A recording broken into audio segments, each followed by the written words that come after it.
বাসন্তীর পেটুয়াখালীতে তৃণমূলের বিজয় মিছিলকে কেন্দ্র করে তৃণমূলের গোষ্ঠী সংঘর্ষ। আহত 7 যুব তৃণমূল সমর্থক। আহতদের আশঙ্কাজনক অবস্থায় ক্যানিং মহকুমা হাসপাতালে ভর্তি করা হয়েছে বলে জানা গিয়েছে। বাসন্তীর পেটুয়াখালীতে তৃণমূলের বিজয় উল্লাসকে কেন্দ্র করে তৃণমূলের গোষ্ঠীদ্বন্দ্ব। আহত 7 যুব তৃণমূল সমর্থক। আহতদের আশঙ্কাজনক অবস্থায় ক্যানিং মহকুমা হাসপাতালে ভর্তি করা হয়েছে। অভিযোগ, গতকাল সকালে যখন চারিদিকে তৃণমূল কংগ্রেস লোকসভা ভোটের গণনায় এগিয়ে যাচ্ছে, সেই সময় একদল তৃণমূল সমর্থক পেটুয়াখালীতে বোমা ফাটিয়ে আনন্দ করছিল। সেই সময় স্থানীয় পঞ্চায়েত সদস্য নাসির মোল্লা, আনারুল মোল্লা ও শরীফুল মোল্লা প্রতিবাদ করেন। যেহেতু বাড়িতে অসুস্থ লোক আছেন, তাই দূরে গিয়ে বোমা ফাটাতে বলেন।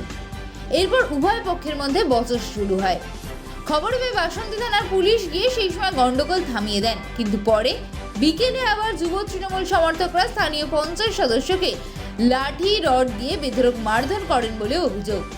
যদিও তৃণমূলের গোষ্ঠীদ্বন্দ্বের অভিযোগ অস্বীকার করে পারিবারিক বিবাদ বলে দাবি করেছেন ব্লক তৃণমূল নেতা তথা বাসন্তী পঞ্চায়েত সমিতির পূর্ত ও কার্য পরিবহন দফতরের কর্মাধ্যক্ষ রাজা গাজী।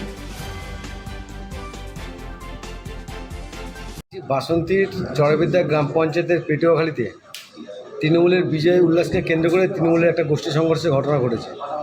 সেখানে আপনাদের নাসির মোল্লা পঞ্চায়েত সদস্য সহ আরও 6 জন যুব তৃণমূল সমর্থকরা আহত হয়েছে। বলছে মাদার তৃণমূলের লোকজন মারধর করেছে। কী বলবেন?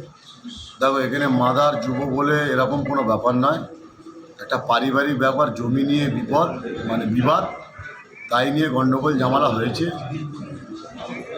পুলিশ তদন্ত করছে। যারা আমার এই তৃণমূল কংগ্রেসের যে গ্রাম পঞ্চায়েত সদস্য যারা অ্যাসাল্ট করেছে তাদের বিরুদ্ধে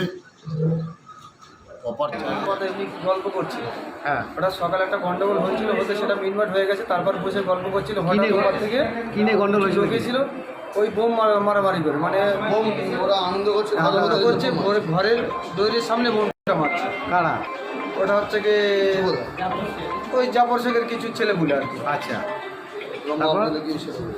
তো এইবারে সেইটা নিয়ে এরা বলতে ওই নিয়ে একটা গন্ডগোল মুখ বচাসহ একটা কিছু একটা ঘটনা ঘটতে তারপরে পুলিশ প্রশাসন এসে সেটা ঠিক হয়ে যায়।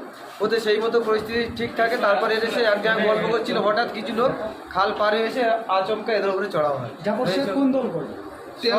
টিএমসি আমরা যুব, ওরা মাদার। তাহলে কি তৃণমূলের গোষ্ঠী সব হ্যাঁ, তৃণমূলের গোষ্ঠীদ্বন্দ্ব? বাইরে থেকে কিছু লোকজন এসে এই ঘটনাগুলো ঘটেছে। আমছাড়া অঞ্চল কতজনকে মারধর করেছে? 6 জন, তার 7 জন মতো। কি দিয়ে মারলো? লোহার রড দিয়ে।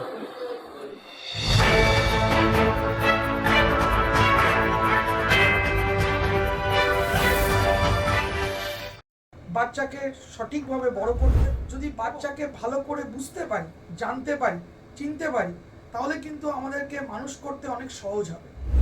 আমরা একটা উপায় আমাদের কাছে আছে, PMIT, demographics multiple intelligence test. আমরা আজকে একটা অদ্ভুত জিনিস নিয়ে কথা বলবো, যে জিনিসটা আমরা সবাই চাই বাচ্চাকে সঠিকভাবে